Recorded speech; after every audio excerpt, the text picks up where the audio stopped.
பிரியமானவர்களே, இன்றைய காலை பொழுதிலும் கூட இது வானத்தின் வாசல் ஊழியத்தின் மூலம் உங்களை சந்திப்பதில் கர்த்தருக்குள் மிகுந்த சந்தோஷம் அடைகிறேன். துக்கத்தோடு இருக்கிறீர்களா? பாரத்தோடு இருக்கிறீர்களா? என்னுடைய துக்கம் எப்பொழுது விலகும்? என்னுடைய பாரம் எப்பொழுது மாறும்?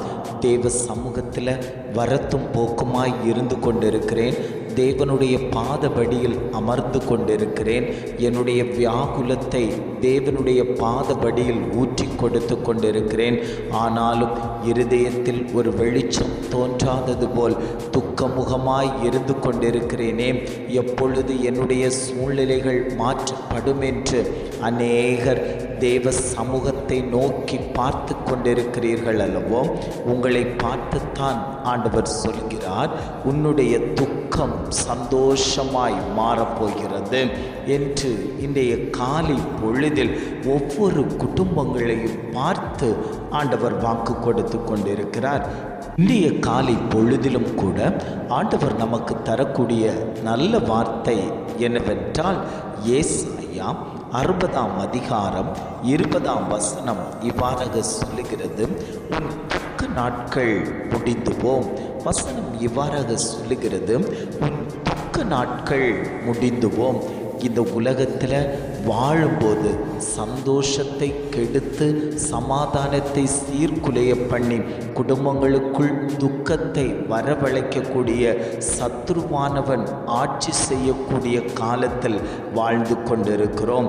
அவனுடைய பிடியிலிருந்து கர்த்தர் நம்முடைய துக்கத்தை, நம்முடைய சமாதானத்தை, நம்முடைய வியாகுலத்தை, நம்முடைய பிரச்சனைகளை மாற்றி கொடுத்து சந்தோஷமாய் சமாதானமாய் ஜீவனம் பண்ணுவதற்கு அவர் வழிவாசலை திறந்து வைத்திருக்கிறார்.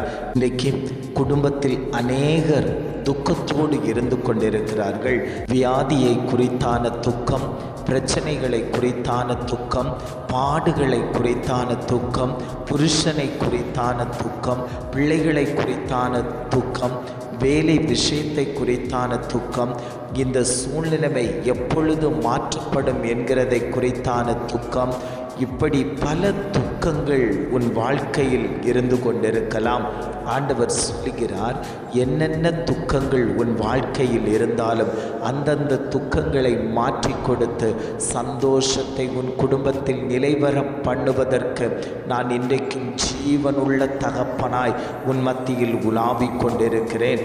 அந்த தெய்வம் சொல்லுகிறார், உன் குடும்பத்தில் துக்கத்தை கொண்டு போடுவதற்கு, உன்னுடைய சந்தோஷத்தை கெடுப்பதற்கு சத்ருவானவன் பல வழிகளை தெரிவு செய்து கொண்டு உன் குடும்பத்தை ஆட்டி படைத்து கொண்டிருக்கிறான் அல்லவோ?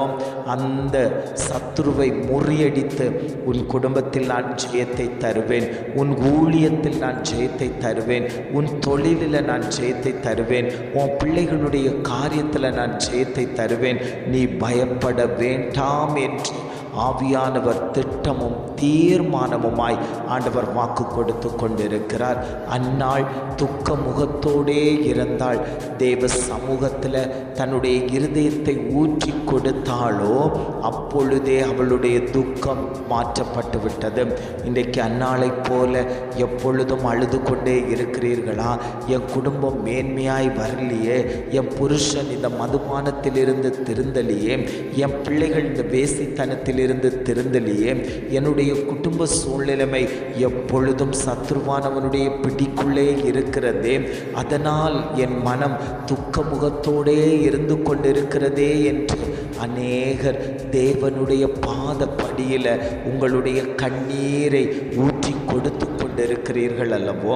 உங்களை பார்த்துத்தான் ஆண்டவர் சொல்லுகிறார், ஏது காரியத்தில் துக்க முகமாய் இருந்து கொண்டாயோ அந்தந்த காரியத்தில் நான் ஜெயத்தை தருவதற்கு இன்றைக்கும் வல்லமை உள்ள தகப்பனாய் உன் மத்தியில் உலாவிக் கொண்டிருக்கிறேன். மகளே, நீ பயப்பட வேண்டாம். அந்நாளுக்கு கொடுத்த சந்தோஷத்தை உன் குடும்பத்திலே நான் கொடுக்கிறதற்கு வல்லமை உள்ள தகப்பனாய் இன்றைக்கும் நான் உன் உன் மத்தியில் உலாவிக் கொண்டிருக்கிறேன். ஆண்டவர் சொல்லுகிறார், நாட்கள் குறித்து வைத்திருக்கிறார்களா?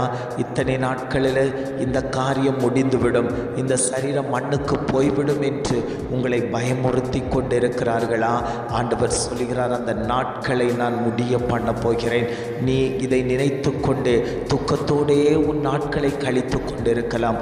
ஆண்டவர் சொல்லுகிறார், உன் துக்கத்தை எல்லாம் மாற்றி நான் சந்தோஷத்தை தரக்கூடிய தெய்வம் என்று இன்றைய காலை பொழுதில் ஒவ்வொரு குடும்பங்களையும் பார்த்து ஆண்டவர் வாக்கு கொடுத்து கொண்டிருக்கிறார். எத்தனை பேர் வாட்சியோடு, ஆண்டவரே இந்த வார்த்தை எனக்குரியது தான் ஆண்டவரே, இந்த வார்த்தை என் பிள்ளைகளுக்குரியது தான் ஆண்டவரே, இந்த வார்த்தை என் குடும்பத்துக்கு உரியது தான், நான் இதை தவற விடமாட்டேன், அந்த வார்த்தையை பிடித்து கொண்டு என்னுடைய காரியத்தில் ஜெயமாயிருப்பேன் என்று எத்தனை பேர் தெய்வ சமூகத்தில் விழுந்து கிடந்து தேவனிடத்தில் முறையிட்டு கொண்டிருக்கிறீர்களோ அத்தனை பேரையும் ஆண்டவருடைய கிருபை வரங்கள் சூழ்ந்து கொள்ளும் என்று இன்றைய காலை பொழுதில் ஒவ்வொரு குடும்பங்களையும் பார்த்து ஆண்டவர் வாக்கு கொடுத்து கொண்டிருக்கிறார். ஜெபிக்கலாமா? அன்பின் பரலோக பிதாவே, இந்த காலை பொழுதுக்காக நாங்கள் உமக்கு நன்றி செலுத்துகிறோம் ஆண்டவரே. இந்த காலை பொழுதிலும் கூட ஆண்டவர் எங்களுக்கு தரக்கூடிய நல்ல வார்த்தைகளுக்காக நாங்கள் உமக்கு நன்றி செலுத்துகிறோம் ஆண்டவரே. இந்த நாளிலும் கூட கர்த்தர் எங்களுக்கு தந்த வாக்குத்தத்தமான வார்த்தையை நாங்கள் வாசித்து ஜெபிக்க இருக்கிறோம் ஆண்டவரே.